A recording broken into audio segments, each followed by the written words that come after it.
Alternative Dig Talk. Real issues, real talk.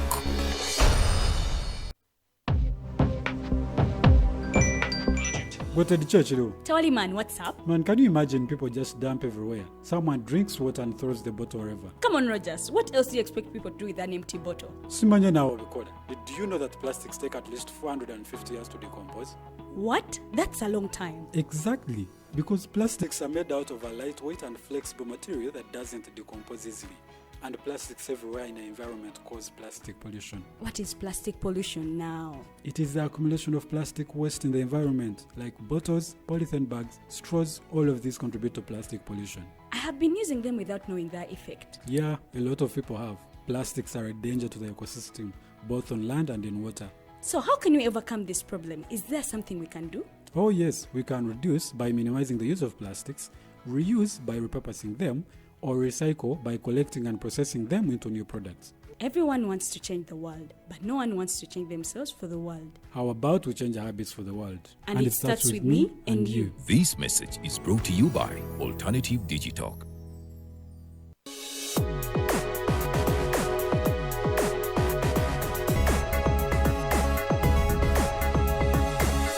The Alternative Dig Talk. Real issues, real talk.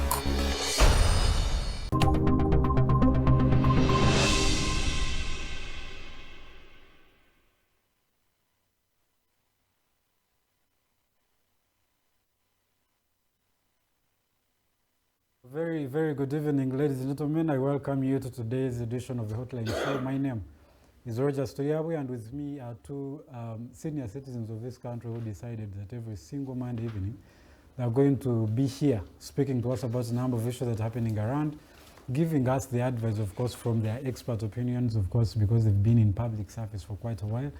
And the experience they've garnered gives them authority and authenticity to speak about a number of issues. My name is Roger Stoyawe, and we're going to be talking about a number of issues from, of course, the current issues that have been happening in Uganda, beginning with the Non-Aligned Movement Summit that has been held here in Uganda from the 15th to the 20th of 2024 January. And then, of course, the G77+CHINA Summit that was happening. I think it still is or should be concluding. And then, of course, the IGAD Summit, or the Extraordinary Summit, 42nd at that, of the heads of state of the IGAD members in Africa. We're going to be talking about a lot of these issues, what has happened. Most of these meetings have had declarations, or should you say action points that I think they're going to be capitalizing on moving forward. We want to look into some of them. How realistic are they?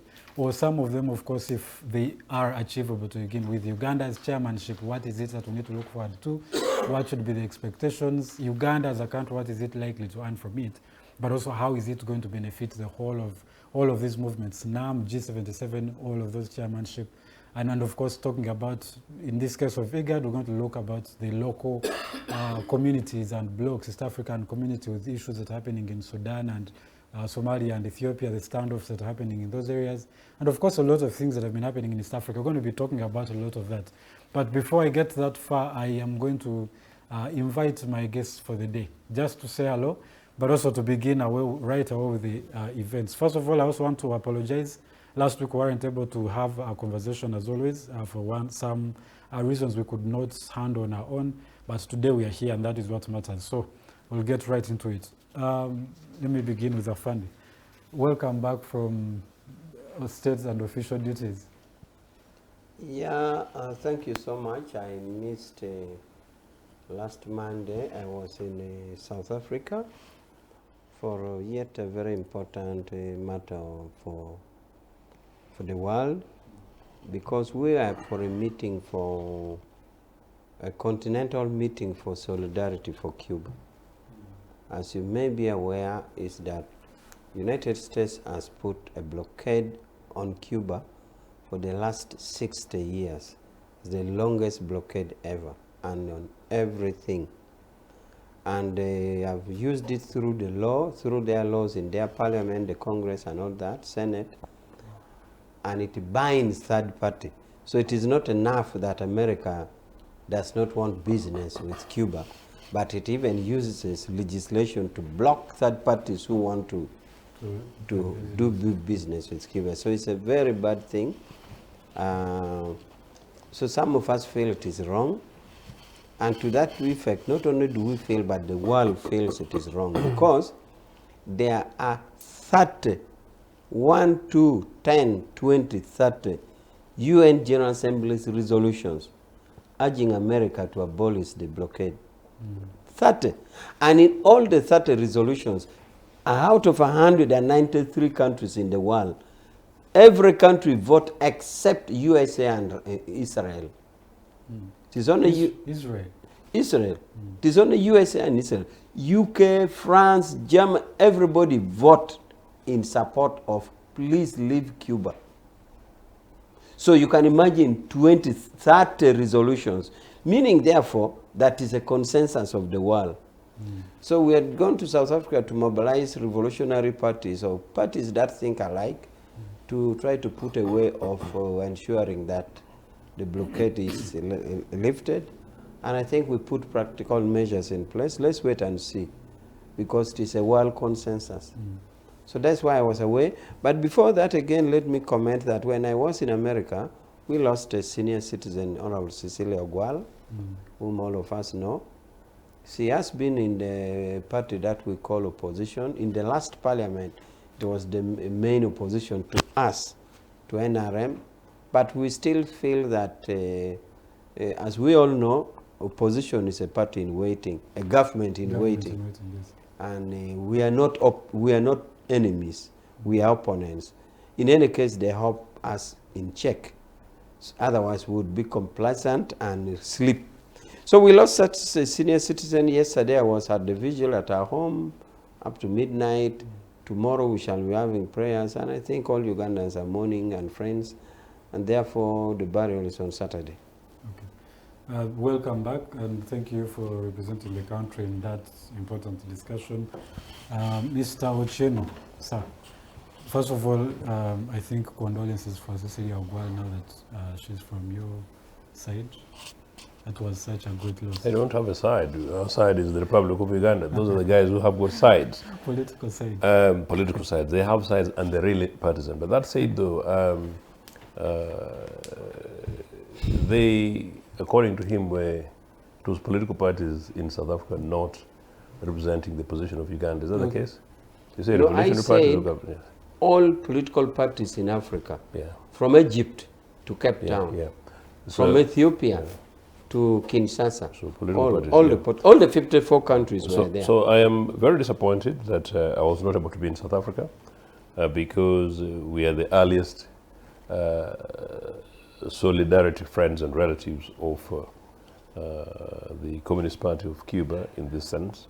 And in fact, we think some of the punishments we got, particularly from the latter-day Global North friends of the NRM, in part have been because of our stance on the question of Cuba, the Palestinian question, and our own ideological links, in fact, relations, ironically, with the non-aligned movement, particularly key founders, Yugoslavia and India. But yes, that said, Comrade Awich does a good job for their guys, and I think he deserves a promotion. But yes, the sad, somber note is that Cecilia is not from our side. Cecilia was my leader. Cecilia was made by Uganda People's Congress. Uganda People's Congress made the politician Cecilia Ogwal. Not only was it Uganda People's Congress that enabled her at the core to get the quality education she got in the 60s up to and including Nairobi University, but made her as the top and powerful. In fact, Nairobi University, with the likes of the Musevenis from Dar es Salaam, who never thanked UPC for that. But that also in the 80s, she was appointed Assistant Secretary General of Uganda People's Congress. And Assistant Secretary General of Uganda People's Congress, meaning independence political party of the time 40 years ago on the continent, was no joke. So that is Cecilia Ogwal in terms of foundations. But much more importantly was when she was appointed by the president to become the chairperson of the Presidential Police Commission when NRA had banned the political parties in 1980, 1991.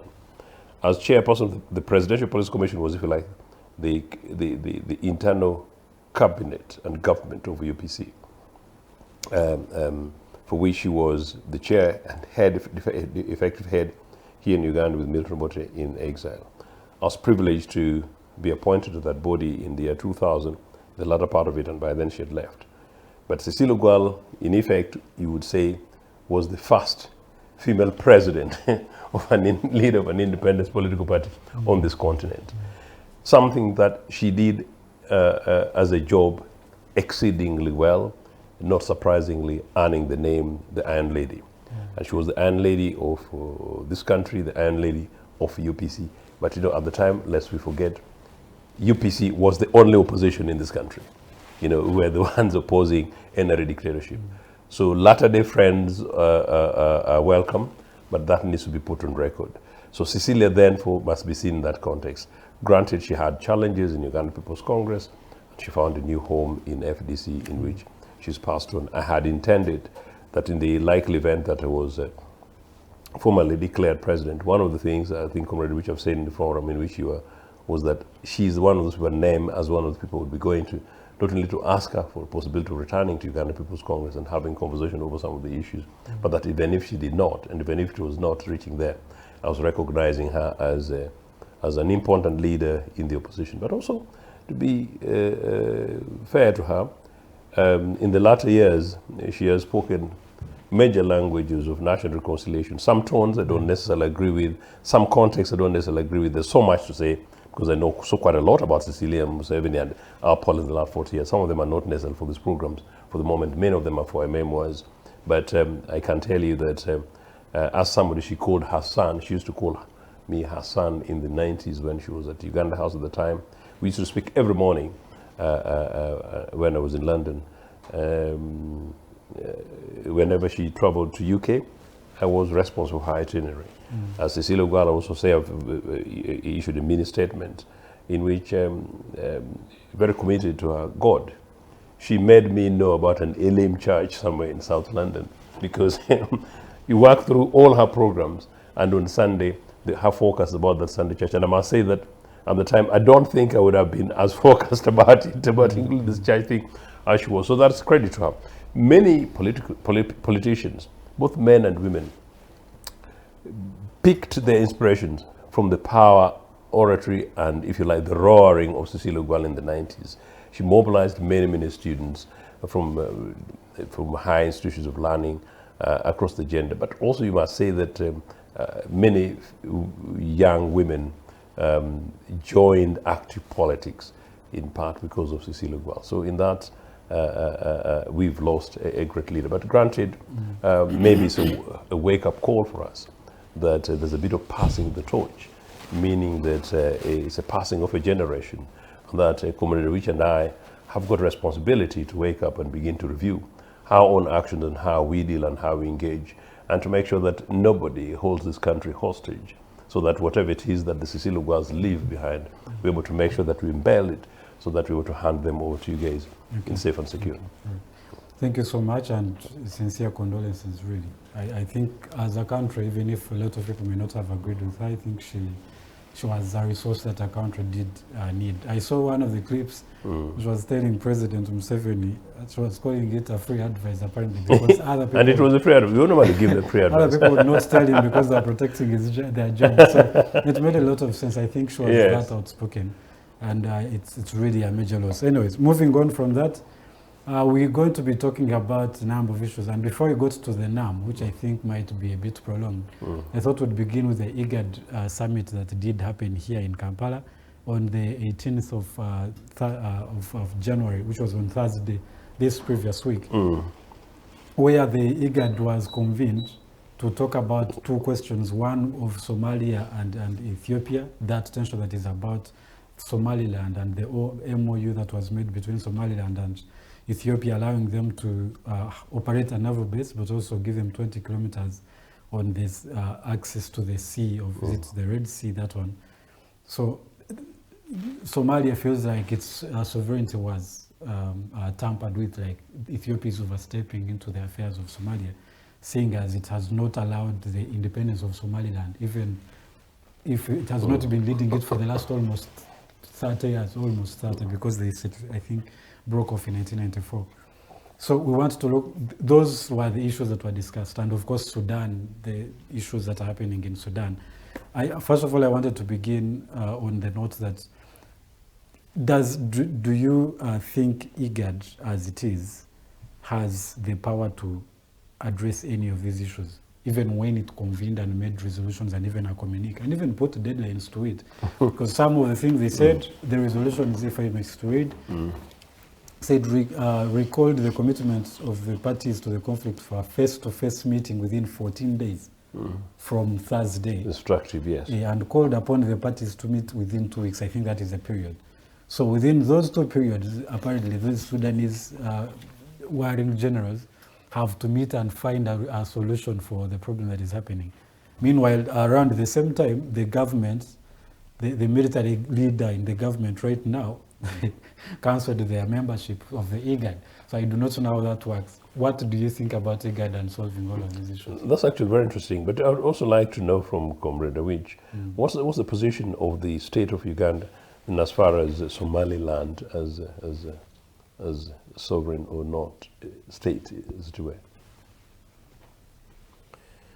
Well, I actually thought since I was away in South Africa and these events occurred in my absence, I was willing to learn from my Congress comrade.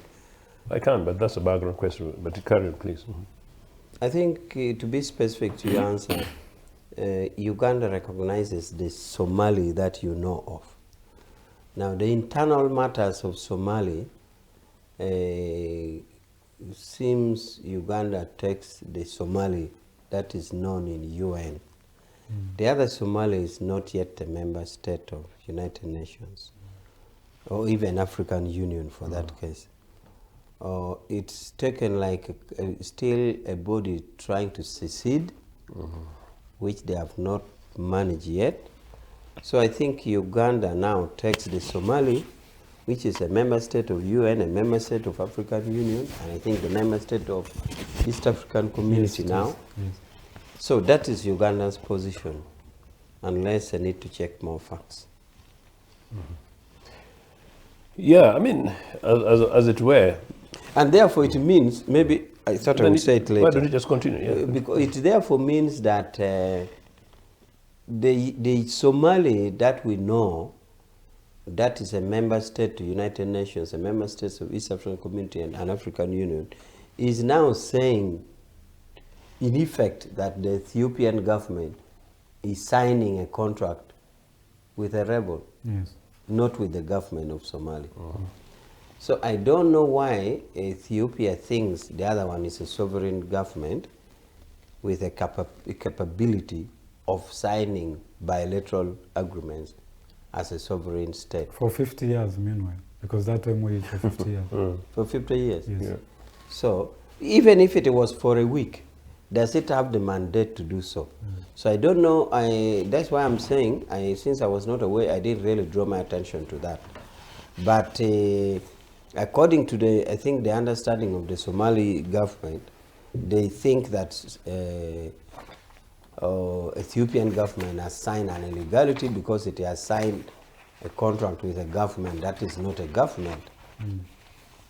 And if I was Ethiopian government, I would wait to see if the parties to this agreement is a person capable of signing that agreement. Because even if it was in a federated state like a province, or like you have province or states in Nigeria, I don't think a state will have power to sign an international agreement.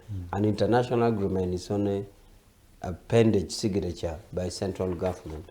But now, okay, here is a general challenge. In fact, my question that I have had is, for the longest time, Somalia literally does not preside over that region of the Somaliland, in quotes, one that neighbors Djibouti and Ethiopia.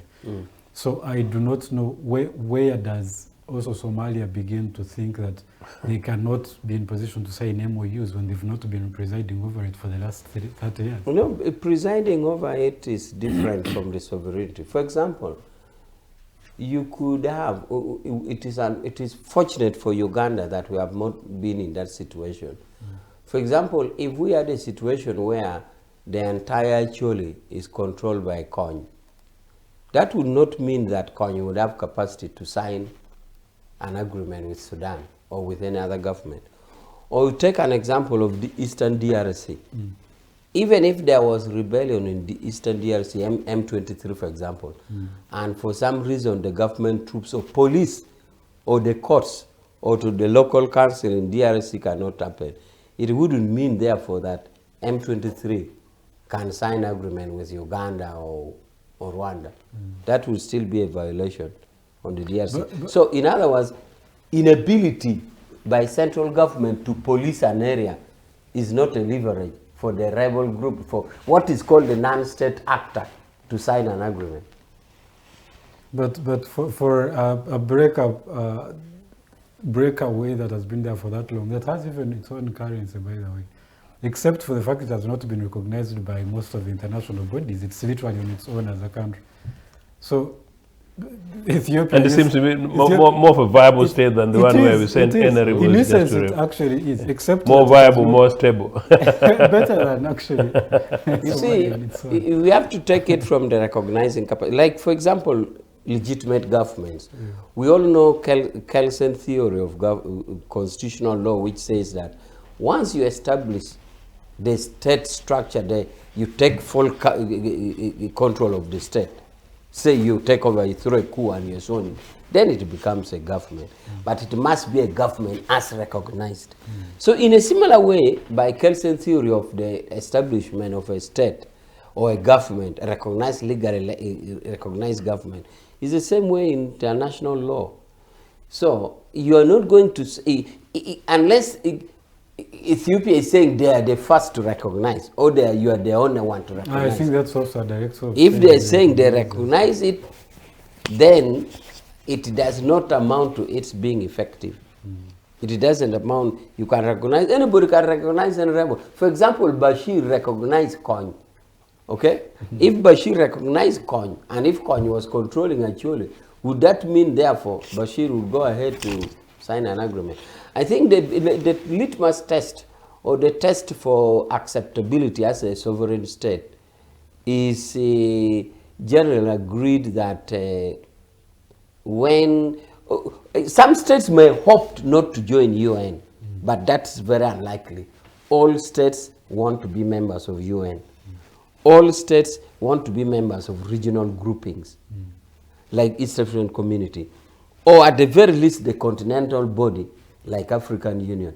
Now, if you think you're a legitimate state, that you have created your own state and you're in none of those except your neighboring friend, who in any case could have been the one supporting the rebellion there anyway. Because these neighboring states, they have a tendency of supporting. Remember, the communities cut across. You find, like in that border, the tribes that could actually be around the tribes that are found in Ethiopia. Just like the M23 in Congo. Okay? You find the M23 are actually Tutsi origin, and they're in the eastern Congo. Even in our very north in Uganda. Did you know that the Acholis in Sudan are more than the Acholis in Uganda? So normally border tribes actually spill over, and there's that likelihood of the other government supporting this side, because there is when they are one and the same community anyway. So I think that it would lead some indicators or litmus test for the Somaliland to pass to be recognized as a sovereign state.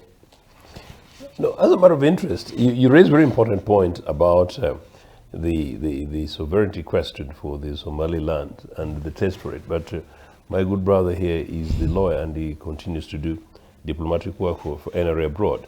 But I must say that if you look at the question of Taiwan, which Mother China does not recognize, but Anglo-America and the United States do very well with them, and they're operating and functioning as sovereign states. So maybe partly legalistic, but partly, of course, the challenge for us, including people like me who are political leaders as well. Taiwan is also not a member of UN. Whether or not, but no, what I'm saying, the Portuguese is a feasible. Taiwan does business with the world. That's basically the point. So I think in part that's part of the question. And so why not, perhaps in this case, a nation state that has got a strategic reason, may be political, but possibly economic, in this case, to do business with them.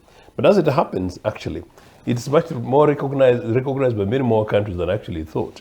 And if you don't mind the recent option to UNEB syllabus and Mr. and Mrs. Museveni, diplomatic recognition.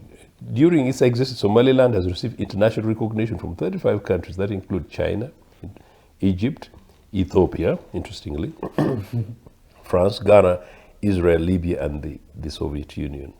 That's actually interesting in terms of, I hadn't really paid much attention to it. Soviet Union? Well, of course, meaning therefore the Russia, as it were. But of course, these are Google syllabus. That's why I was put it. An old thing. In which case, then maybe more than that actually.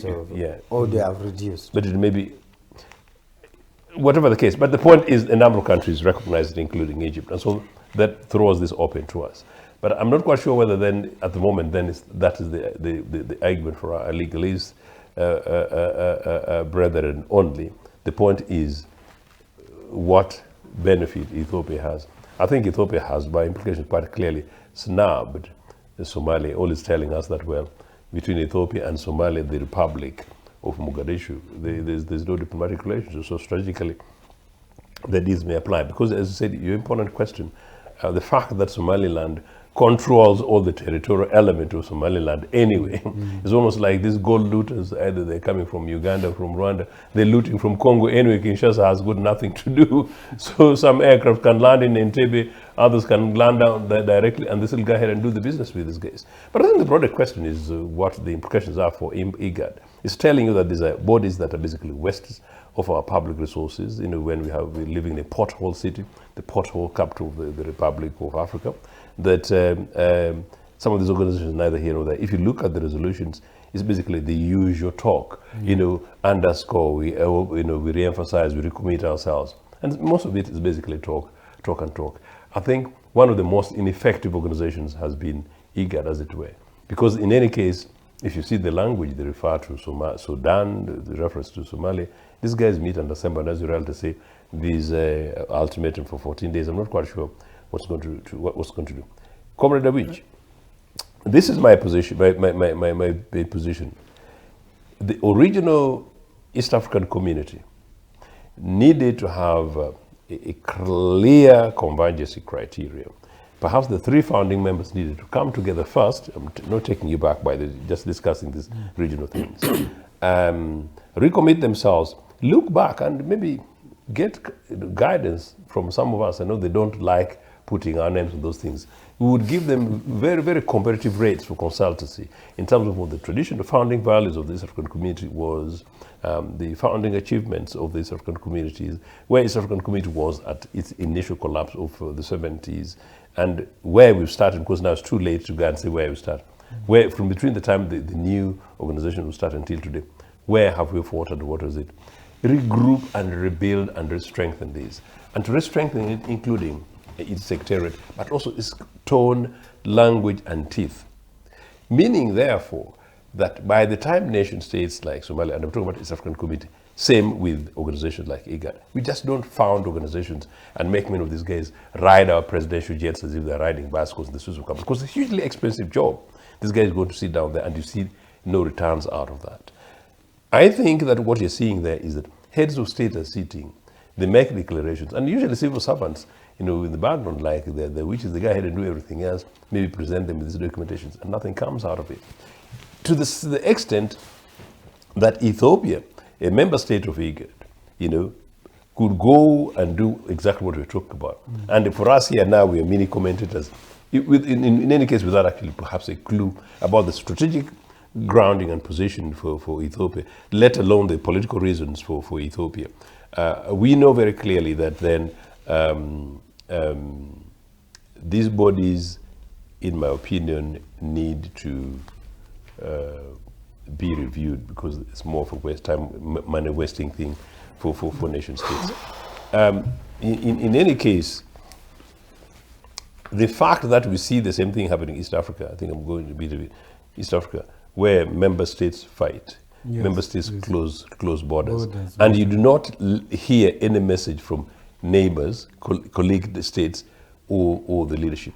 What I know about organizations like the European Union, if something had happened about a member state, actually before the political leaders say anything, commentators, the media commentators, in terms of breaking news, say, this has happened, we wonder what's going to happen. And the journalists rush to check what is happening in State House. But in this case, which journalists ever go to State House to seek an immediate response from a president? Not under NRA, but anyway. Yes, and as you also respond to this one, I wanted to ask for clarity for especially most of the Ugandans who may not know, have deep knowledge about those issues. The implication of having the constructively the terrorist organization that is in Sudan attend the IGAD meeting and then the other one not attending, yet we had a similar incident in December of last year where they were supposed to meet face to face. Which terrorist organization? Hemeti, the one that is fighting the government in Sudan, which is constructively would call a terrorist organization. In December of last year, they were supposed to have a one-on-one, the two generals. This one who came this time absconded, he did not come, so they cancelled the meeting. This one they set up, the other one cancels to participate because they've invited this one, but the meeting continues. Anyway, the meeting is about the issues in Sudan. What does that speak to the IGAD and its interests?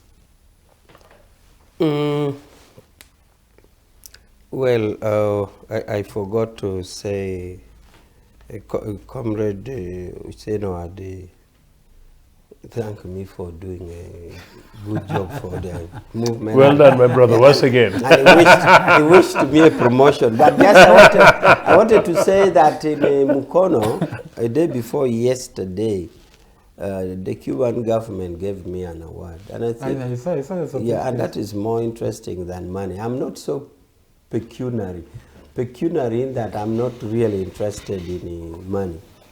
I think what I have... You already have a reasonable amount, that's fine. Yes, but I get satisfaction in recognition for appreciation. So you are right. And the Cuban presidency himself was there, and they appreciated it. So you are in order. Now, the other thing about this is IGAD, like any other organization, what draws our attention is enforcement procedures. Yes. Enforcement capabilities.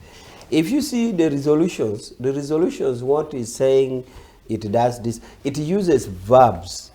The capturing is in the verbs form. As we know, verbs are doing words. Verbs are doing words. Like we reaffirm, we emphasize, okay? We underscore, we stress, we welcome. Yes. You know, these are doing words. But even United Nations suffers from clear inability for enforcement. For example, if you say the two parties should meet in 2 weeks, if they don't meet, so what? Exactly. Do we have a chief whip who is going to whip them? Do you have a police who will arrest them?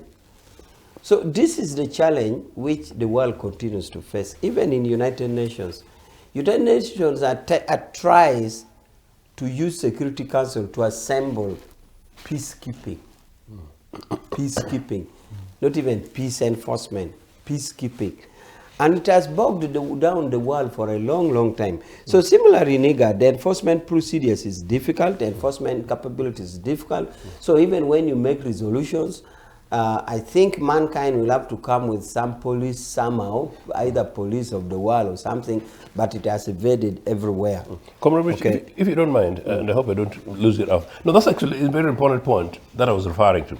That's why I was trying to talk about East African Community at the Foundation and the latter-day East African Community. But also talking about, boasting about a possibility of giving guidance to the current state of many of these organizations. If you go to the European Union, and I will continuously use the European Union, about which I'm very familiar, but also perhaps among the most effective regional body organizations, let alone the fact that it borrowed from us, the East African Community. Yes. And as I said, I have some authoritative evidence and relationships on some of those issues. In the EU, there will be very clear provisions. There does not even be enforcement in terms of armament. If you remember, by the time you join, you know basically these are the terms. You know these are the breaches.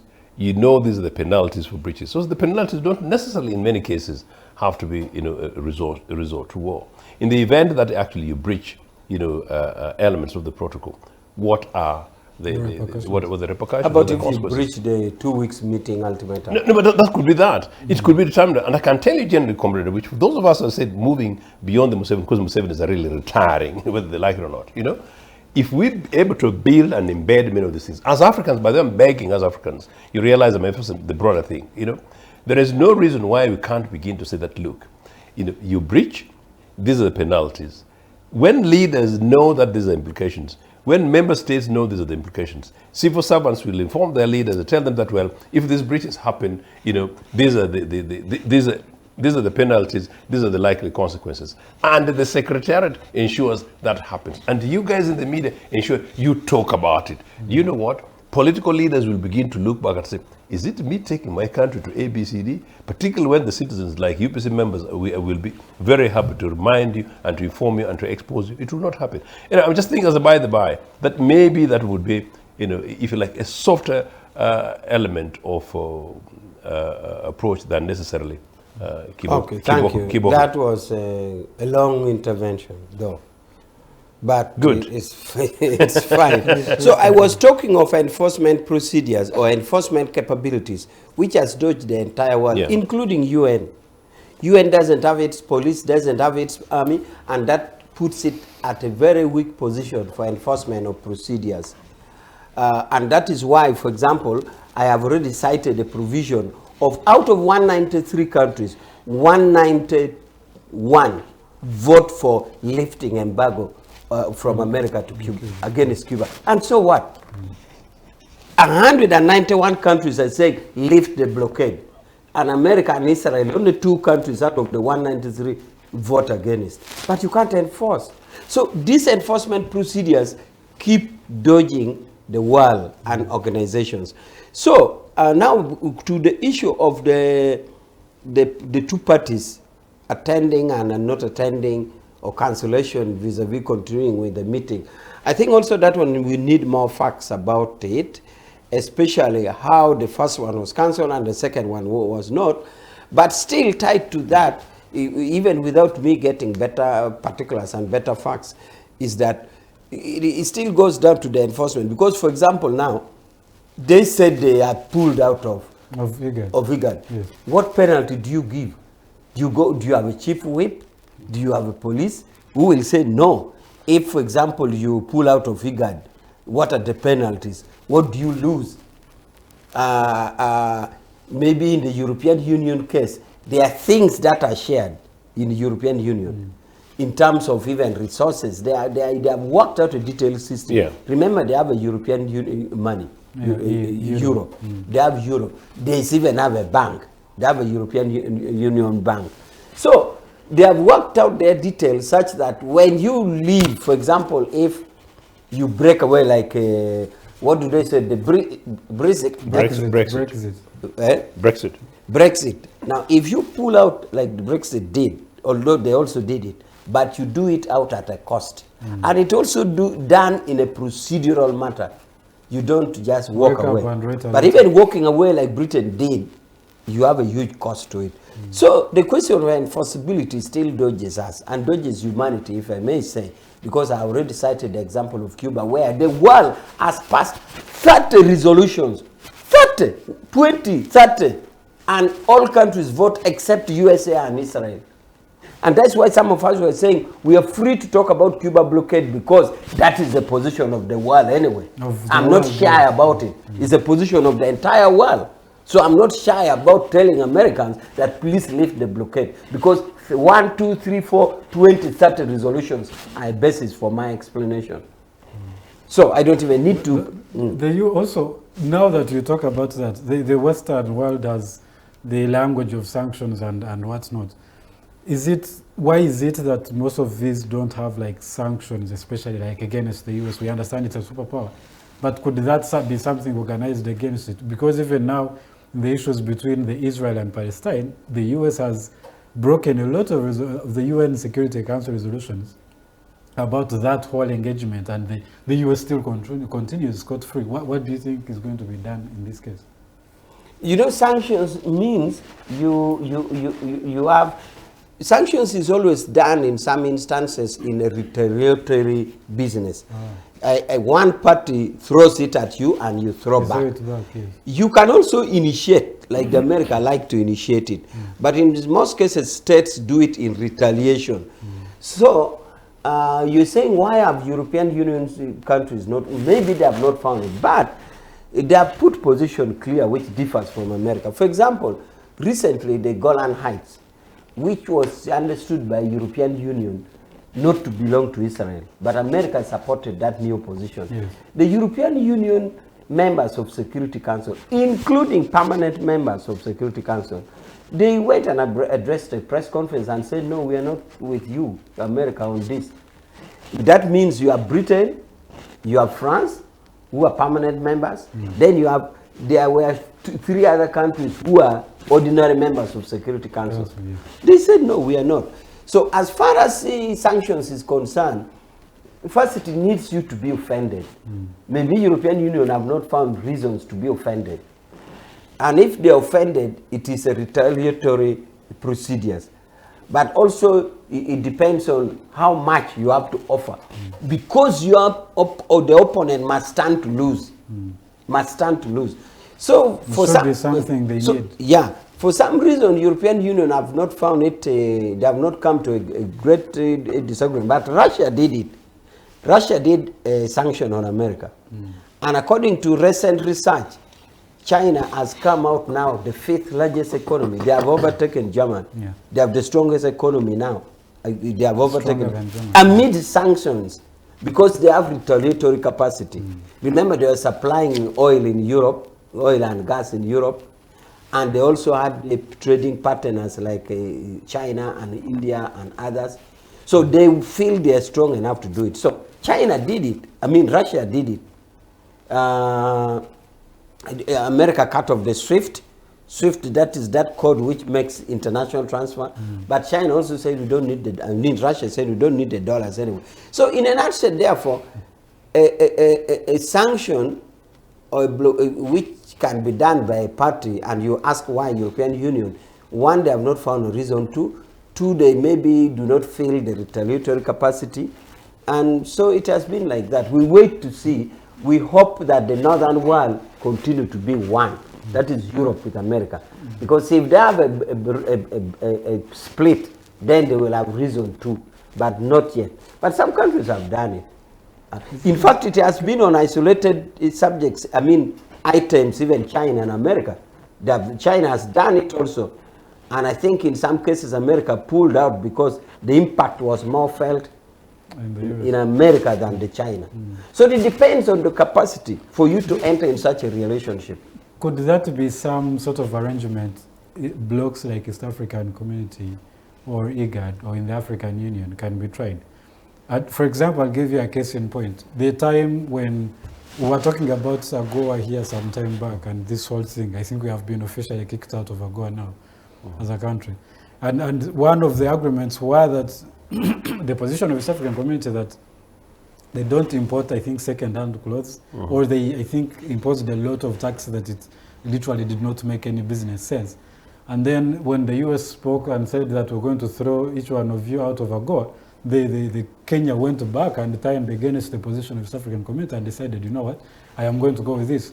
As a body, for example, East African Community, do you think we can try an arrangement of sanctions to... That is exactly what I was talking about at the beginning, and now you risk actually neutralizing the conversation about IGAD and then turning the topic into the question of regional bodies per se, as you know, in context. The foundations of these organizations would be that at the core, they would be having a root, a base, a structure, a system, a leadership, you know, and if you like, sets of values that would bring them together. Today's East African community don't know what Somalia brings here, to be quite frank. Every other time the NRA guys will tell you about the failed 10-1 program that, oh, larger markets, that thing that Museveni sings as if it's morning prayer kind of stuff, you know? Mine has an access to maritime zones. So well, it could be, I don't know maritime zones for what. For oil, you know, but on a serious note, I actually genuinely think that Africans need to learn lessons we need to begin to have systems in place. We need to be able to have focus. We need to be able to have purposes. And nation states, whether small Somalia, whatever the case, whatever they have, they need to be able to embed. But what does it mean? It means that this continent needs leadership. As it happens, the European Union, Comrade Awich, these countries normally disagree, they agree. Sometimes member states have conflicts, but they have the conflicts, within the remits of the union. They know that this is how far we can go on bilateral issues, but anything that you do here, you'll be breaking the European Union law, regulations or rules, procedures, and there's got implications. And an average civil servant, maybe even in Lukwago's Kampala, is it Lukwago who's Museveni is the new director? Because I don't know whether there's a Lukwago who's in charge of Kampala or somebody who's a minister. There's a minister of Kampala and then there's another director of Kampala. Museveni is a guy. So meaning at the Kampala City Council, somebody, an average officer, they don't even have to be a principal officer, an average senior officer in Kampala City Council would have to know that, look, when we do this, it's against the provisions of the city council, of the authority. If we do this, it will be against the provisions of local government provisions, policy and procedures. If we do this, it might actually possibly breach commissioning regulations and so therefore breaking the law, something like that. If we do this, it's against the provisions of the East African community. I don't know at any stage where even you, at your senior level now, you engage and you say, this breaches East African community legislation. Anything like that happen? No. So if we are not yet there, these bodies, these things are opportunity for people to steal fuel, to steal money, to sleep in good hotels, and once in a while to dance with the Somali and Ethiopian girls and nothing else. I'm saying so very seriously. Back to the European Union. Member States addition, and Comrade Awich, the Iraqi war was, by though apparently, a very trying moment for the European Union, and in fact the NATO alliance, if you want to put it that way. At that time, you see a German foreign minister banging the table against the position of Britain and America, and I saw it. You see the position of the French leaders. Actually, and the commentators actually thought there was a possibility that Germany and France would fight, and actually they had meetings to fight many kind of new alliances to isolate Britain and America. But within the NATO alliance arrangement, and Britain, dubiously then as part of the European community, was seen as a partner. There was even a time, I think, Blair, then extremely popular initially in Britain, highly regarded, I think attended one of these meetings in Brussels, and in fact, I don't know whether you're in Brussels yet, but perhaps possibly not. And you see people saying that Blair, and he looked sort of lonely. So member states were saying no, but they're saying no within sets and systems and provisions. Bottom line, I think it's not yet Uhuru for these member organizations. When in Kampala we have NAM meetings, as I said, without consultations, without debate, without citizens from Tororo knowing any benefit from it. We have NAM meetings and people are still being beaten for merely Nagongera Road. We have NAM meetings and I get here notices children suffering from malaria and they cannot go to a local health facility, whether it's in Kampala or in somewhere in Lango. By there I was in Lango over the weekend, and they cannot gain access to health. These regional bodies are fighting things for heads of state, most of whom don't have our mandate anyway. Can I say something? Sure, sir. You particularly gave this example of Kenya vis-a-vis AGOA. You see, East African community and taking a position, it's fine. But then we also know that the East African community is governed by an instrument. And I am glad that maybe courts will interpret this provision further, because the more courts interpret it, the more we see it in practice. I hope in the Uganda versus Kenya case, there will be grounds to interpret some provisions of this instrument. But therefore, how tight is this instrument, especially vis-a-vis sovereignty? Because you have the East African community and you have each state claiming sovereignty. So the instrument gathering East African states together vis-a-vis sovereignty is really a tricky thing. In the case of European Union, for example, you have the ambassador of Germany to Kampala. That is between the bilateral relationship between Germany and Uganda exists. But in Kampala, you have the ambassador for European Union. As a body. As a body. So for them, they have carved it in such a way that you surrender kind of your sovereignty. So there are things you just can't do away with it. Yes. For example, I've been with them in functions, and the European Union ambassador takes precedence Over the individual state, national- over individual Yeah. states. So we need to maybe augment this in relations to the interpretation of this treaty. And it is only courts which can help us do it. Otherwise, we read it as theories. So you have to succeed your parts of sovereignty. But as long as you have this instrument putting us together as a community, and you have somebody still with his sovereignty, very powerful, they will continue to have this. East African community agree on this, then the sovereign state of Kenya, that's the opposite thing. And again, it comes now to enforcement procedures. If a state breaches, what happens? So we are really growing. I hope we shall grow more. And part of the growth, as I said, is by having interpretation and argumentation of this instrument so that we get to know it. So that we grow up to the European Union where we actually know that this instrument you signed, you gave away part of the sovereignty. So you act within the bounds, just like European Union is doing. No, I have been with them, as I said earlier. We call them at Secretariat, for example. I'm the Director External Affairs. I've called all of them. They come as members of European Union, but led by the ambassador of Europe. EU, yes. So you find the other ambassador of Germany, ambassador of France, ambassador of Italy, they are there, but under the leadership of The EU ambassador. the EU ambassador. So you have kind of given part of your sovereignty. So you want to act with and due regard, like the way the community decides, you decide your own. Hopefully we are growing.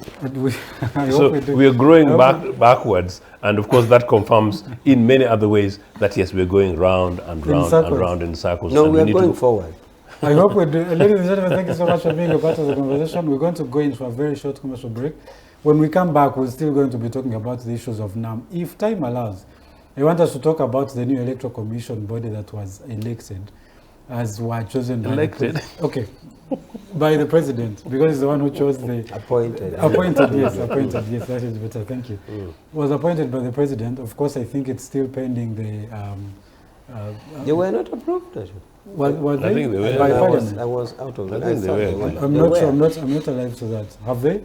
Okay. I think they have been. So we want to talk about that also, and the fact that some of the people who have been chosen to the commission are actually members of one of the parties, NRM at that, or the appointing authority. If time allows, we're going to get into that conversation. I think it's an important one that we can't leave unattended to, and maybe Ugandans will get some sort of explanations, given the fact that one of the officials of government is here in studio with us. Ladies and gentlemen, don't change. We're coming back.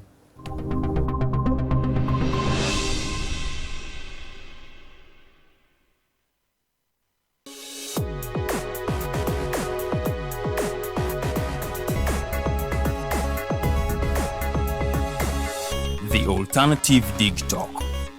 Real issues, real talk.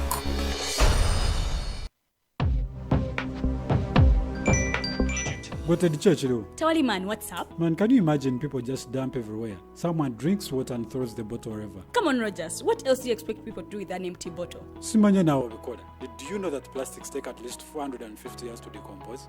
What? That's a long time. Exactly. Because plastics are made out of a lightweight and flexible material that doesn't decompose easily. And plastics everywhere in the environment cause plastic pollution. What is plastic pollution now? It is the accumulation of plastic waste in the environment, like bottles, polythene bags, straws. All of these contribute to plastic pollution. I have been using them without knowing their effect. Yeah, a lot of people have. Plastics are a danger to the ecosystem, both on land and in water. So how can we overcome this problem? Is there something we can do? Oh yes, we can reduce by minimizing the use of plastics, reuse by repurposing them, or recycle by collecting and processing them into new products. Everyone wants to change the world, but no one wants to change themselves for the world. How about we change our habits for the world? And it starts with me and you. This message is brought to you by Alternative Digitalk.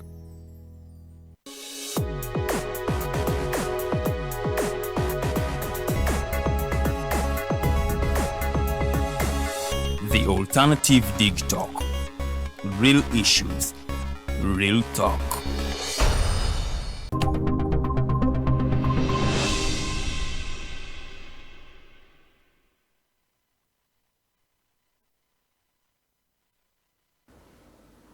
Ladies and gentlemen, welcome back from that short commercial break. My name again is Roger Stoyawe, and with me is Mr. Ochieno Joseph, who is a member of the Uganda People's Congress and Major retired Awich Pollar, who is the Director for External Affairs of the NRM Party. And we're talking about a number of issues that are regional, and this time I hope we do the one for the international side. We want to talk about non-aligned movement. And my very first question is to understand, because one of the issues that were at the center of the discussions at NAM, at the summit that was held here in Kampala, was to restructure the international financial institutions, that is the IMF and all of those bodies, and World Bank and whatnot. Do you think non-aligned movement as it is has the power to restructure or to address that kind of issue, or to even bring that much attention of the world to the need to restructure that body, the international finance institutions? Well, I know what I know, but why don't I give the benefit for the Congress? I was out of the country. I want to hear. I want to hear his views first. Who was your whom did you leave in the office to act on your behalf? Or you're like your boss who can never leave anyone to act? I want to benefit from. I want to benefit from your wisdom. No, do you know what? NAM in its current form is as incompetent as any of the current global bodies and organizations, including the UN, except that the UN is slightly the better of these global bodies, meaning that at least once in a while, some of the outcomes of the General Assembly may be felt globally, generally. And of course, since we talk about UN as a body, that, you know, when matters go to the Security Council, or occasionally permanent members in unanimity come together on major issues, that global matters are not only resolved, but that certainly whatever happens, whatever position is taken, the impact is felt. But for the non-aligned movement, as founded, the founding parents, Tito in Yugoslavia, Nehru in India, a few others, and then a year later, Old Milton in the Republic of Uganda, Kwame Nkrumah at the time, I think Sadat at the time, was it, of Egypt. These guys were serious. These guys were visionary. I'm surprised actually that in their statement as issued, you know, they fudge things knowing how not so quite clear they are. The non-aligned movement that I knew as a high school student, I would not draft a statement as generic and as general like this, meaning even shy to talk about some of their founding principles and values. These guys were originally citizens of respective nation states that were conscious that the world was being held hostage by, you know, the global waste led by the US with the powerful military NATO alliance, NATO, and the Eastern Bloc, then led by Russia with mild colleagues, in this case particularly Russia and to an extent India, I mean rather China and India, but with Moscow as their power, and together they formed, or as it were, okay, the Warsaw Pact nation states. So it was an ideological thing for which you're either with us or against us. And these member states, these nations felt that, well, we're young, we're new. Tito had just broken away from the US, I mean the Russia, the Soviet Union to form Yugoslavia. These guys felt that they wanted to emancipate their citizens. They wanted to develop their nation states. They wanted consciousness around sovereignty, but working together in brotherhood. And at the time, brotherhood to mean both brothers and sisters. You know, but to focus in a manner in which, yes, where possible, they would go ahead and trade with the United States, but that they're not hostages. And there, where possible, they would go to India, China, including to Moscow, but they would not be blackmailed or held hostage. That was really, by and large, about that. So that they were neither ideological left in the extreme or ideological right. But by and large, you know, these are guys who are saying we are progressive, we are open, and we are focusing on the challenges facing our nation states and the world. As it were, they're predominantly then developing nation states, most of which were then Africa and Latin America and parts of Southeast Asia, that were then still also struggling from independence. And as you know, independence meant that independence from the yoke of the Berlin Conference group, so predominantly independence from European nations, most of whom would necessarily then have been NATO allied. And for that reason, NATO allied or NATO controlled. So for that reason, the liberation struggle was then taking place on the continent and in the rest of the world. Would almost have presented non-aligned movement as almost anti the West, but it was not necessarily that, because part of the commitment was liberations of the global community from a yoke of imperialism, from whichever form it took. So they did that. They did this so fundamentally that they contributed to the liberation struggles, not only in South Africa, but as I said, across the globe. But they're also very ideologically conscious. Not only were they ideologically conscious, these guys delivered for their nation states, you know, at the time. Fast forward, go towards the independence of South Africa. You see how the Castros were the heroes. The Gaddafis later were the heroes of the time. The Mugabes, who, although we liberated them, were now the heroes part of that grouping. But around that, these guys were focusing on an ideological left about the big government and big people, big government and people. So therefore, it was about provision for health, provision for education, for provision for agriculture, for provision for emancipation of the citizens, some question of employment and unemployment, workers' rights, which should be a bit an underlying leftist programs. These guys did that. Fast forward, as the neoliberal agenda turned in, you know, with Museveni as the Nyampala on the continent, selling away everything that was founded for the peoples, you know, and allowing the Bretton Woods institutions to come stealthily, you know, to sell your health, sell your education, sell your food in terms of agriculture, sell your infrastructure, you know. Today, non-aligned movement in Uganda, what does it mean and what does it stand for? Z. Unfortunately, and ironically, most of the other countries, not only that you would confine it to Uganda, I think most of the other leaders and members of the non-aligned movement lost form, particularly as they went on to some of the more successful ones, if you take China, developing themselves. Those that were left behind in Africa played second fiddle.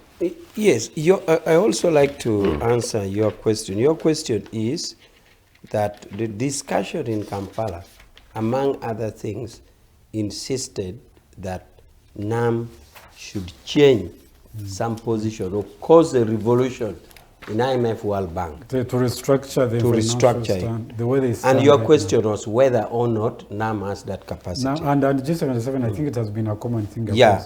So I just like to answer that question. First of all, I want to add on what Comrade Ochieno said. Only that I want to add the dimension that we should remember in our mind that the formation of NAM was to an extent not explicitly put on ideological standing. Not necessarily. Or not even, say, ideological in that you belong to socialist, I belong to capitalist. It wasn't explicitly put. If it is implied, maybe anybody can imply. Also, I like to state that the formation of NAM was not on the model of the economic system you took. For example, if a country took to be a capitalist, meaning the means of production in that country is privately owned, or a country chooses to be socialist, meaning the major means of production is state-owned. This was not the basis for formation of a NAM. Simply put, the non-aligned member countries were a group of countries which saw NATO headed by America and Warsaw Pact, a military group headed by Soviet Union, coming to war. They were about to unleash atomic and nuclear bomb on each other. Yes. So this country said, aha, we are not part of you. So it was more on the military fear than ideological. That is why Cuba, which is a socialist country, is part of NAM. the Socialist Republic of Yugoslavia, then under Tito, was part of NAM, and yet they are socialists. Then you have India, which is capitalist in NAM. You have the Brazil, which is capitalist in NAM. So both the socialist and the capitalist countries came together for reason that they feared that these two big powers would unleash weapons. And that is why in one of the cardinal provisions is that for you to be a member of NAM, you must not have signed a military pact with NATO or with, I just wanted to add that. Back to your question. I believe that non-aligned has the capacity to restructure. Why? First of all, you have 120 members. Yes. 21 now, I think. Now 121 plus South Sudan. These voices put together is not a voice you can ignore on a global dimension. Can I ask a question about that? NAM has existed for the last, 63 years? Up to now, why has it taken it that long to be able, even with that voice? Because out of the world that has 193 countries, 121 of them are in NAM, 134 of them are in G77 plus China.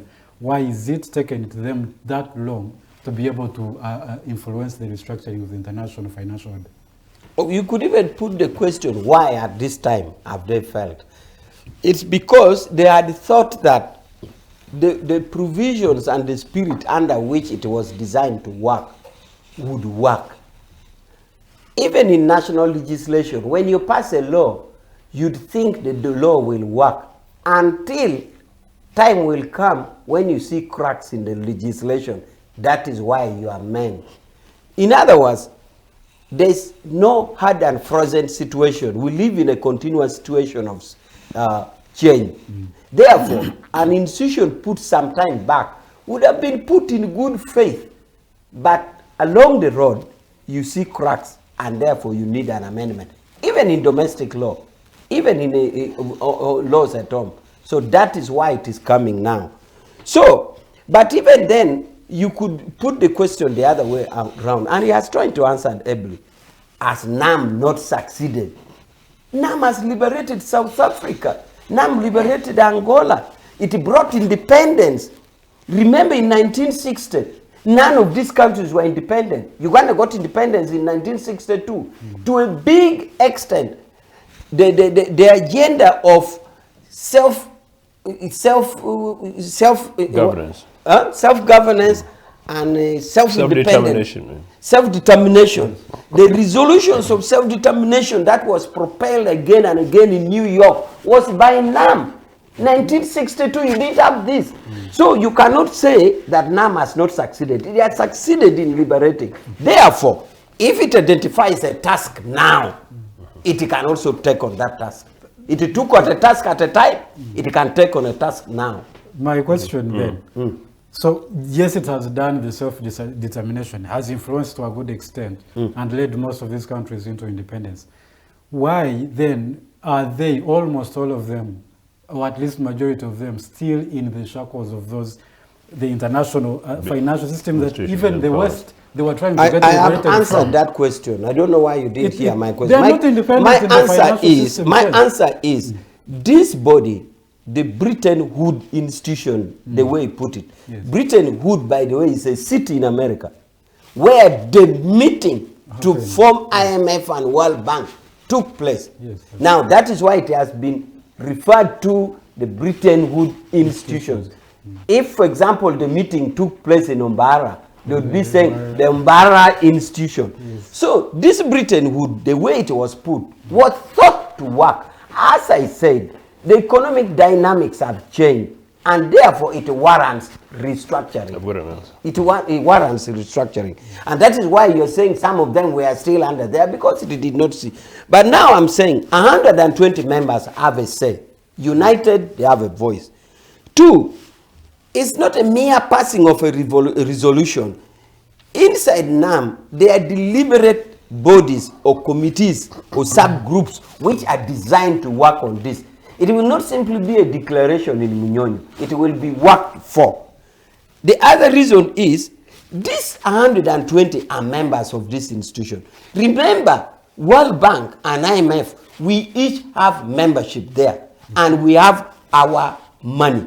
Even Uganda, while you get money from IMF World Bank, you also have your share there. While also majority of the members of NAM are indebted by those same institutions that they're asking. Therefore, being a member, you attend meetings. So you can now, if you take a position by attending those meetings, if you came as 120 members organized, you use it in the right forum because you hold membership. So your membership is for what? So why is it not helped is what my question. That is what I have repeatedly answered. Unfortunately, when I'm answering, you close your ears. No, I do not. My answer I repeat is, I have answered you this way. That why it took this long was that the time they formed this Bretton Woods, with the laws or the instrument that governs it, states thought it would work. Over time, new development have come. I gave you the example of a law in Uganda. For example, which law can I give you? If you pass a law like a law which warrants amendment, there are many, but I don't know why I can't figure out. You can pass a law here today. After 2 years, we'll find that no, this law needs amendment. Because new developments have come. So by the time it was in Bretton Woods or the umbrella of America, the way they designed Article 1, Article 2, Article 3, Article 4, Article 5, they thought it would work. Over time, events have overtaken it. And that is why now, the time is, can we look at this again?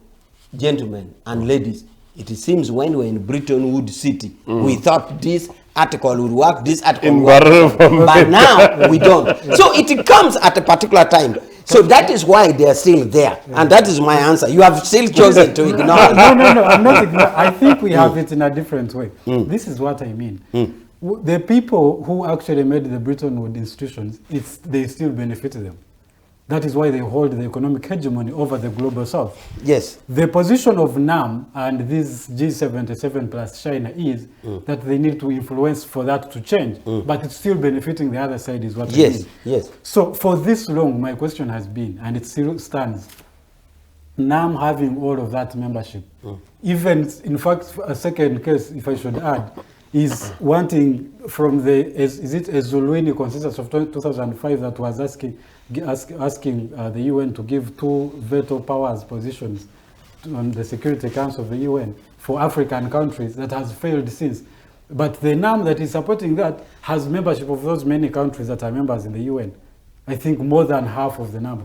Why is it that after all of this long, with this big membership, these bodies have still failed to influence policies and still have had the economic hegemony? Now, you are saying you have now changed the word. No, that was why they have failed. There's a difference between why they have failed or why they want it now. My question is, why they have failed? Because they had not seen the need. I told you, for example, now you pass a law that the voting age is 18, okay? Over some time, you can choose to say, no, why 18? Can't 16-year-old vote? Then you change the age to 16. Meaning that over time, you have seen that while it was good to have it at 18, now you feel it is 16. For example, therefore, the way it was designed, it is now felt that there is a need. Even if we restructure now, for your example, even if we restructure the way NAM wants, even after 50 years, they will restructure again. That's true. Because needs arise. So need had not arisen. So therefore, did you know that all the finance ministers attend that meeting? Therefore, if you take a position as NAM and you mobilize the finance ministers, of course, as a meeting, there are procedures. You will have to first agree to influence the procedures. Whether it is going to be by voting, you'll say we are going to vote like this. If it is going to be by introducing a motion, we shall say the government of Brazil will introduce a motion to amend this, and we shall vote like this. So you're operating from within. For example, recently when we went to Denmark in Europe, Denmark was actually campaigning for the same thing in IMF, because for them, France has dominated for long. So Denmark is also, because it is not hard and frozen, it is amendable. Denmark is also campaigning for an amendment through a system that they want. Now, if Denmark as a country can take to campaign to amend or to cause a restructure, how about 120 countries? So it is possible. Need are not a reason. It can be restructured. Even the restructured one, after 50 years, another demand would arise, and it will again be restructured. Okay. Roger, I was actually developing, I know it was giving a little bit of a longer answer, but I was actually developing an argument that would have actually part answered that question. Remember, I was telling you that the founding leaders of this organization were very robust. And the founding leaders of this organization, this movement, were very revolutionary. And the founding leaders of this movement were very broad and visionary. And they were deliberate. And remember, I was telling you very deliberately, too, that the founding leaders focused on the welfare and well-being of their peoples. And by and large, they delivered on those issues. But just before I could tell you that, well, something happened when I brought in the question of the Bretton Woods institutions. I hope that there will be a Nagongra institutions post Mbarara Bretton Woods, because I reject that grouping of thinking. So once the Bretton Woods institutions came, something happened to the leadership of NAM generally anyway, with the passing of a particular generation, also with the sinking of ideological leanings. Granted, Comrade Awich is saying that NAM was not necessarily rooted onto a specific ideology. That's generally by and large true, but predominantly the founding leaders of the non-aligned movement were basically leaders of the progressive left, of if you can call it social, but it's really more about the democratic left, because democratic left does not necessarily make them socialists. They can be social democrats. In fact, they could be average, moderate liberals, and in fact, basically that's what they are generally. And to the extent, therefore, that the Indian leadership that was part of NAM were not actually capitalists. The current Modi Narendra madness in India is actually excess right wing, and Brazil actually under Lula is a progressive left and very radical left, and Lula is my symbol. In fact, I wish Lula could come and govern the Republic of Uganda, even for 1 week. Things would change in this country radically. That's what these kind of leaders are. But at the time, these guys, as they faded off, ideological battles between NATO and Warsaw Pact nations intensified. To the extent, therefore, that NATO sort of Warsaw Pact nations sort of mini collapsed with a bit of Soviet Union. Then saw emergence in non-aligned movement, nation states and leaders, meaning rulers, not leaders, people who don't have the mandate like the Musevenis, coming up and going to Bretton Woods institutions as individuals with the pocket monies and their briefcases. So Uganda selling, and then Museveni becoming the Nyampala of the Bretton Woods institutions. Over the last 30 years, I would argue that while Bretton Woods institutions' capacity to deliver for the people has shown the shambolic effect that it does show in the Republic of Uganda. Leaders of the likes of the founding leaders basically faded off. What does it mean? The non-aligned movement started being a collection of individuals and interest groups with hardly any loud voices like the Lulas, loud voices, possibly articulate leaders, possibly like the Castros if it was at the center. So while that voice was lost, it meant therefore that you could have a Kampala declaration where you do not hear Museveni's voice roaring, and with respect to the chairman at the moment. Point is, leadership disappeared. What was I trying to say? If the organization was together, you go, and I challenged the NAM, last week at the founding, and it is interesting that I hope some of the leaders and some of the delegates got some of our submissions on these matters. That where was the non-aligned movement on the question of war in Iraq? And of course, people made declarations. Your point is this, that this organization should be able to take a position, all members come together, so that when there's a voting taking place in the UN, the tick list is there, and if you vote against the collective movement of non-aligned movement, you're in trouble as much as Kenya would be in trouble, if you went against the position of East African community on the question of AGOA. That has been absent. So while that happened, people come to Kampala, basically, as I say, to come and dance and see what Munyonyo, part of Sudhir's money and part of my money, for which I don't even have access every now and again. So what I'm saying is, but the collective original founding of these ones fade. Now, if then that is the case, takes you back to your original question. Are these guys and will these guys be effective? Unfortunately, the arguments I've given makes them less effective. But Comrade Awich is right, that if they came together, which is basically my point, collectively as a group, and said, this is our position, particularly the founding stages of NAM, they would be as effective as they were in terms of how they contributed to the question of liberation struggles in Southern Africa and the liberation of most African countries. Meaning that NAM takes a position and say, on Sudan, this is our position, and all member states or signatories to NAM take that position. You know, some funny dubious terrorist general in Khartoum or some dubious guy in North Kivu would think twice, because they know, one, they're globally isolated, but two, they know there's power. And if the dubious guys playing gold in Kampala via Entebbe International Airport, they'll think twice, even if they're rulers of nation states within East Africa. That is the position. That is what needs to happen in NAM. And because this is an organization for which my party was a founding member, I want NAM of a post-Museveni NAM to be one in which the youth of this continent and the youth of NAM take authority. The young women of NAM take authority. The independence and the founding values of, if you like, of neutrality, if you want to put it in that sense, the broader sense where my brother is talking about. We begin to talk about nuclear dictators. But the most urgent thing about the non-aligned movement should be about environmental things on climate change, that the young, beautiful ladies and men of this country, and therefore of this continent and of this grouping, today would be talking about NAM. No, China is polluting, particular corner of Kampala, including Namambe. Anglo America is polluting a particular corner of Natete. Those are the conversations that should be taking place in NAM today. Talking about climate change, environmental challenges, poverty, street children like Karamoja children. Our goal should not be leaving Karamoja and going places anyhow like that. That is the language that NAM should be taking. And if they're doing like, they should be saying that, well, this is neither for China, nor for Anglo America, or for Moscow. Okay. And may I add something that you could also address along? And I wanted him to also address when you're done. And I'm speaking in the sense of of capacity and being able to address some of those things. We are particularly in a climate of global impunity where all of the wars are splitting up every single time.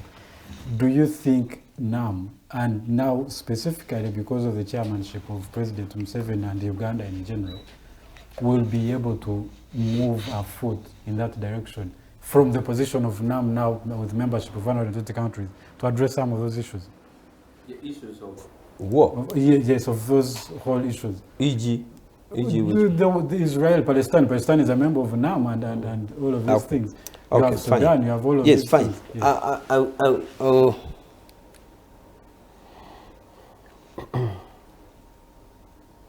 Now, I first wanted to comment on the issues raised when he was talking, or what I was thinking as he was presenting.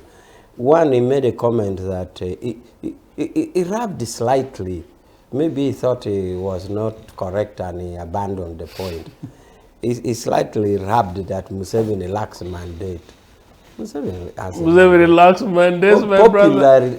Popular election voted by the people, to the extent that even somebody who attempted to go to court realized he had no case and pulled out. Going to which court? Any court? Supreme Court. So please make no mistake, the people of Uganda voted for Museveni in 1986, so January. don't do that. Now, the other thing I wanted to talk about is, I think I ably explained, one, that the need for restructuring comes at a given particular time in point.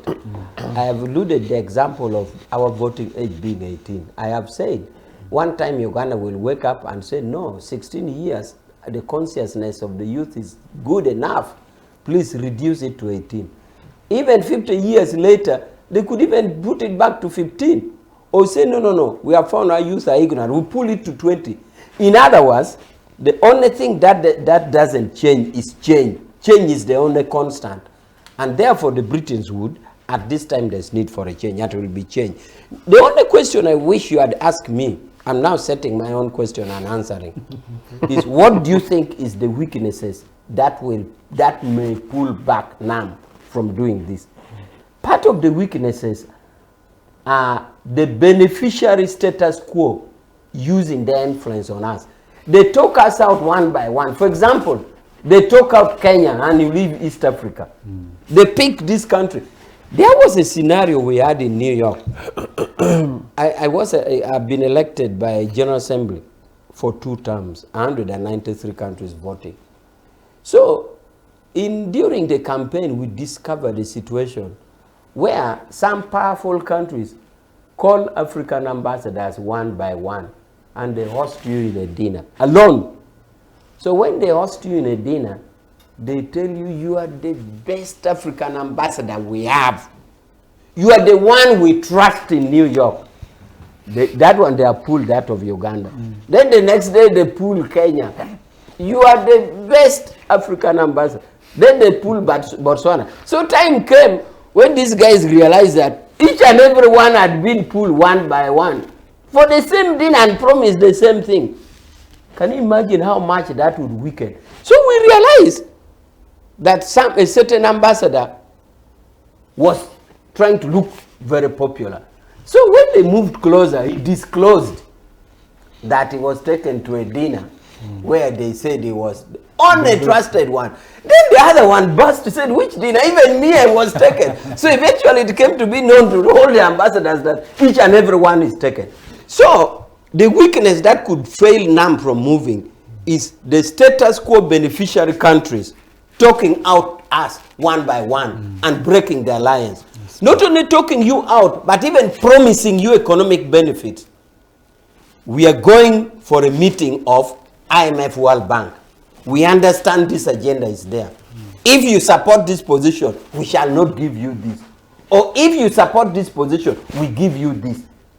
So the biggest threat to this unity is actually a deliberate breaking off piece by piece. But surely if we organize as one, and we know the rule of procedure, in a meeting where each and every member state, finance minister, Matia Kasaija, my great hobby of Mtare School, goes. Is it from Mtare? Yes. No wonder. We shall have. But the one danger we have is individually being talked out, country by country, either promising you economic gains or threatening you with economic repercussions, or simply sweet talking you in a dinner. That is the only thing. But otherwise, institutionally, through the system, through the relevant committees, we can do it. Now, about, in effect, I wanted to pull out possible pullback factors that can make NAM fail to achieve this. Those are one of the areas of possible pull factors. Beneficiary states talking out one by one, or threatening economic repercussions, or giving economic benefits. So you go to Washington, Matia Kasaija is sitting near Botswana, and then the minister from Botswana is talking uncoordinated thing. But if you don't mind, but that is actually the standard modus operandi for these guys anyway, isn't it? You know, generally in their global diplomacy and the manner in which they control the rest of the world, including blackmailing leaders, blackmailing nation states, you either do this or we don't. One, of course, is sweet talking, but the other is basically, these are the implications. Yes, yes. Yeah. So you find Honorable Matia Kasaija from Uganda sitting near the Minister of Finance from Botswana. He said, but man, we agreed in Kampala like this. He said, you see the Botswana, I'm giving an example anyway. I hope Botswana doesn't take offense. So the minister from country X, let me remove Botswana, say country X, he's talking in tongues. He said, but how? This is the agreed position of NAM. In fact, you would even have had, say, a dinner a night before. A night before. Or even the convening country, Uganda, can decide to say we are hosting a dinner in New York for NAM member states before we fly for the meeting. People come in the dinner and you say, we agree on a position. Even from the dinner the next day, you find a minister from country X is talking something. So those are the pull factors, and we have to be very careful on it. Now, the NAM position of hotspots and all this, that will be a matter which will be handled on a case-by-case basis. I think here already we had a committee which pronounced itself on Palestine. There was a subcommittee thing which worked on Palestine question. And it comes out in the, It did in the declaration. declaration, yes. So these are matters that will be handled on case by case, and it will be, I think, President Museveni is up to the task because he's very much well informed. He knows geopolitics, global geopolitics. He's an old man who knows how to negotiate, so he will put his weight on it. So we expect it to be done. But again, this is tied down to enforcement procedures. You can negotiate, you can bring parties together, you talk as Museveni, as chairman, NAM. You can even decide to take it to General Assembly and vote, okay? You can mobilize all, Museveni can mobilize all NAM members that this agenda item is coming in General Assembly, please vote this way, and they vote that way. You can decide to make a phone call to each and every president that this is a position we're taking to New York, please instruct your relevant Minister of Foreign Affairs. And they instruct their Minister of Foreign Affairs. But then if you vote, like it has been voted in Cuba, what do you do? So it is a challenge, but it is possible because Museveni has the capacity, the maturity, the experience, the intellectual depth, and his friendliness. He will do it. But the challenge, therefore, is enforceability. But I think we shall do much. Okay. I wanted to have your opinion about that also. With the chairman, excuse me, with the chairmanship of President Museveni, but also Uganda as a whole, let's take it as a country. Do you think NAM will have a little more impact in the geopolitics around the member countries of NAM? Uganda benefits from the fact that NAM was held in Uganda, Yes. to the extent that as a nation we hit the headlines around the world, and that we hosted many people, and that there may be a small tourism bounce as a result for the next season or so. And number two, that the people, if it's not like the Chogam style kind of hotel, a few businesses benefited from hosting these guys. Yes. Of course, at the extreme expense, again, of Uganda, spending unnecessarily, speeding up some processes. I just came from the Entebbe International Airport, which I don't know whether Comrade Rich has to clarify whether it's still the airport that belongs to us or it is a Chinese property. In fact, we need that clarification, Comrade Rich. But I see some speeded, speeded process of... Are you cleared now? It's a Ugandan property. Trying to bring some minor improvements. After 40 years, it was once upon a time. Did you know Uganda at one time in the 60s was the largest international airport on the African continent? Yes, Entebbe there, that you see is Uganda, whatever. But look, so people, there will be some people who will benefit from that perspective, and that is not bad. But it ends there, to the extent that, well, between anywhere you go, you find Kampala as if it's a war zone. You find masked gunmen and sharpshooters, very ready, some of them looking very angry, very few of them not smiling like Mr. Museveni's minister instructed us to smile. Which you're like you're away. You would have smiled whether you like smiled by both angry you are. Up to that. But remember, then we would have gone ahead and unnecessarily spent, in preparing to host. What really would be the net benefits? As I said, beyond tourism, neither here nor there. Of course, financial deals would have been made. And of course, it will also be an interest, considering that a bit of AGOA is gone, and so basically, maybe we'll be looking for new markets amongst member states. And if some of these guys came in this whole particular corner of Kanjansi, even if it's a front for a dubious corrupt person, say, yeah, there's a bit of business here. That said, though, I think that going forward for this, in terms of your question, in terms of our benefits for this, I am not necessarily believing that in the long term it would be. I think, though, that hosting international conferences of this nature generally do help. What was the question again?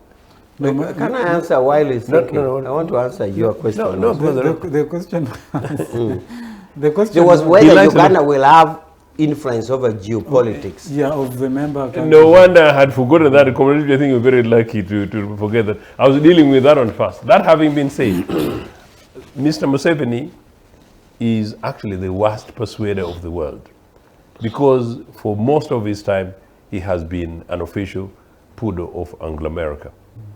To the extent that Comrade Rich was talking about the diplomatic thing, and I've said maybe on other programs, I know of a SADC ambassador who told me personally that he went to Washington with his finance minister, and they were told that, well, if you want us to give you money, behave like Museveni and Uganda. So it's that bad. So these things are known amongst member states. So Mr. Museveni is a guy who will go to Russia when it's convenient for him, not strategically for Uganda. I don't know whether NAM therefore can depend on that. He will go to Moscow when it's convenient for him. He will go to Beijing when it's convenient for him, serves as particular strategic interest for him. And he will continue to be the boy for London, and Washington. That one, there is no evidence that that position has changed. But Comrade Rich is right that Mr. Museveni has maybe almost like somebody who's smoking pipe on his behalf. He will be able to talk certain things, and except for me, many people go ahead and believe him. So to be fair to him, some people will believe that he will run around with some of these things. But no, I think at this stage, the non-aligned movement needs a much more robust leader, a much more energetic leader, someone to take us forward, especially consider the fact that Community Which agrees that we need to review these things.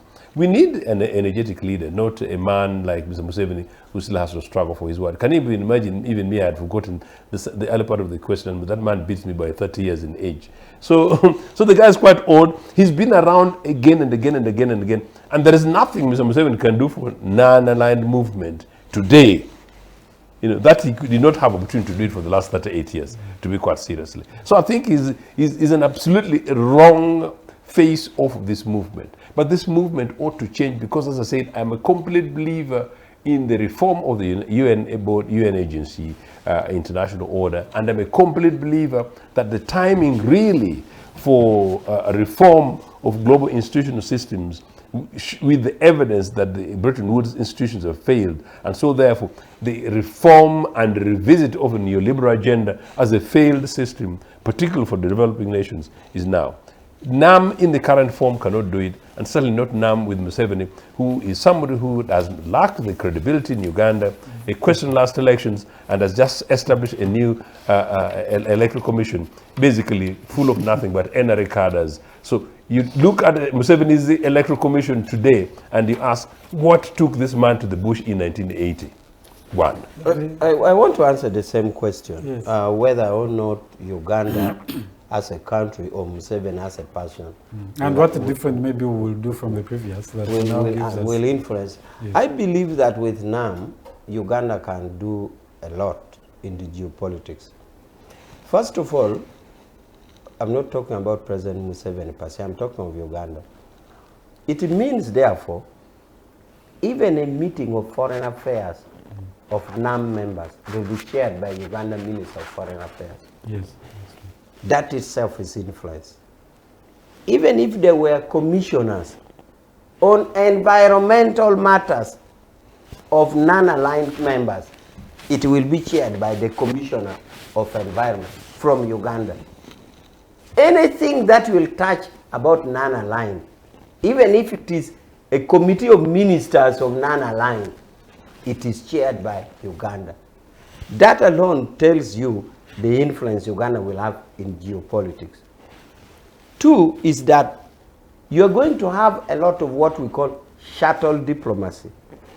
Shuttle diplomacy, from the word shuttling, like aeroplane flying here, Entebbe in and out. Many people will be coming to Entebbe or Kampala for shuttle diplomacy, meaning they have to consult the position of the chair. Either the position of the chair as President Museveni or the position of the Minister of Foreign Affairs. Actually, JJ will have to up his game even more than Museveni because he's the number 2 is now is the head of the ministers of foreign affairs of 121 countries. So we are going to have a lot of shuttle diplomacy in Uganda. Entebbe airport will be in and out with aeroplanes coming for shuttle diplomacy to consult Museveni. The other aspect is the role of the chair. Ideally, if you are the chair, or if you are a speaker, you ideally don't speak. You are supposed to generate consensus. You don't talk, you are the chair. But the role of the chair is so immense. The chair, first of all, helps in drawing agenda items. And the chair generates debate to the extent that it determines the desired end. That is influence in the geopolitics. The other one is the specific cases of instant points of conflict that will need attention. It will need our input. So for these reasons I've stated, the non-aligned, the NAM position of Uganda will have lots of influence. To the extent that I even imagine it will give employment, because there will be time when Ugandan overseeing a particular case will be needed somewhere as a NAM.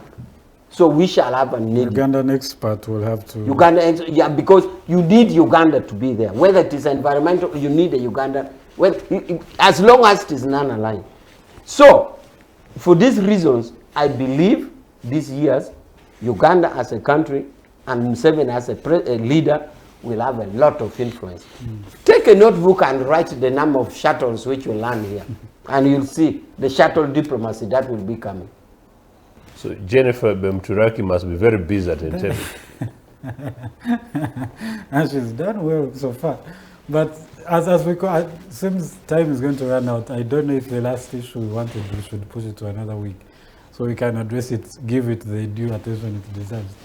To just as we come to a conclusion of today's show, I wanted to ask one thing, and I as an individual, I would like to really get some of those answers on whether this neutrality is mythical, or the non-aligned, as it is saying, is actually neutral, or do we just do when it favors whenever? No, they're not. And that's a very important question, actually. And these are some of the debates that ought to have taken place. And again, if I was advising the movement, some of the communications people would have spread those. But you know, in democratic countries and in countries where citizens engage and participate, say like in Brazil, some of these conversations would have taken place in institutions of learning, in the media houses like yourselves. But in a place like Uganda, where everything is muzzled and it's about Museveni and this group of people, this conversation never took place. Comrade Awich, I was very concerned, and I think that was before you made your glorious big journeys, including the seat of your certifications abroad, that I actually thought, by the way, that the non-aligned movement per se is an extremely important organization, extremely important body.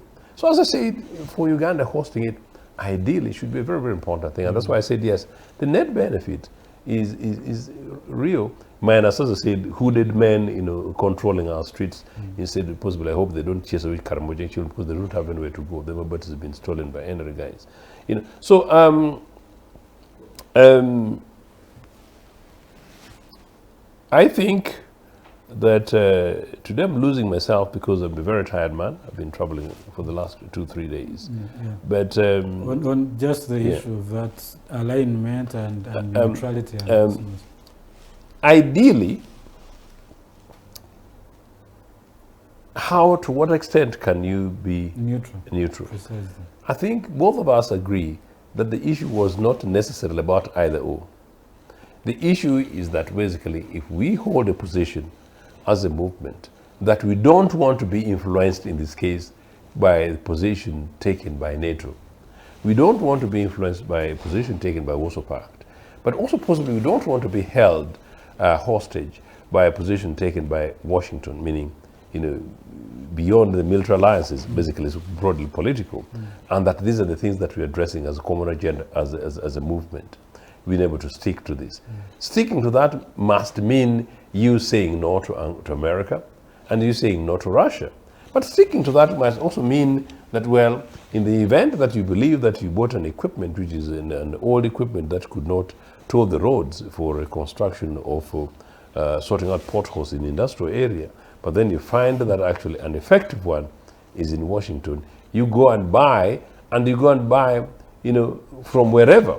And buying that for a particular purpose does not breach your position. So neutrality, to the extent that possibly even Switzerland, you know, that presents itself as such, is not necessarily that. So I'm not quite sure whether it is the case that diplomatically and Awich would possibly, you know, having been some of these places, that you would go ahead and trace and say that, well, is necessarily what the point here is all about.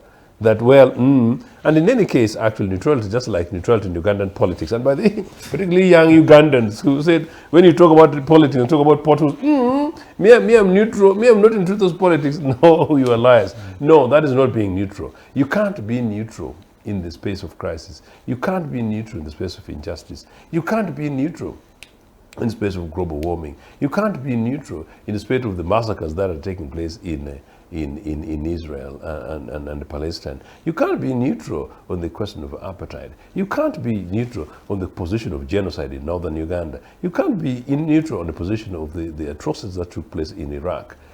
You know, so in a broad sense, these are basically what we're trying to talk about. It's about taking an objective position, and in this case, as a body, you're taking consensus based on the guiding principles of the organization. And I think it makes it even easier, because here you talk about neutrality in the broad sense within a movement and organization. But maybe if you ask me as Ochieno, I might find it much more difficult and perhaps contradictory. But as a group, you simply need to follow the rules.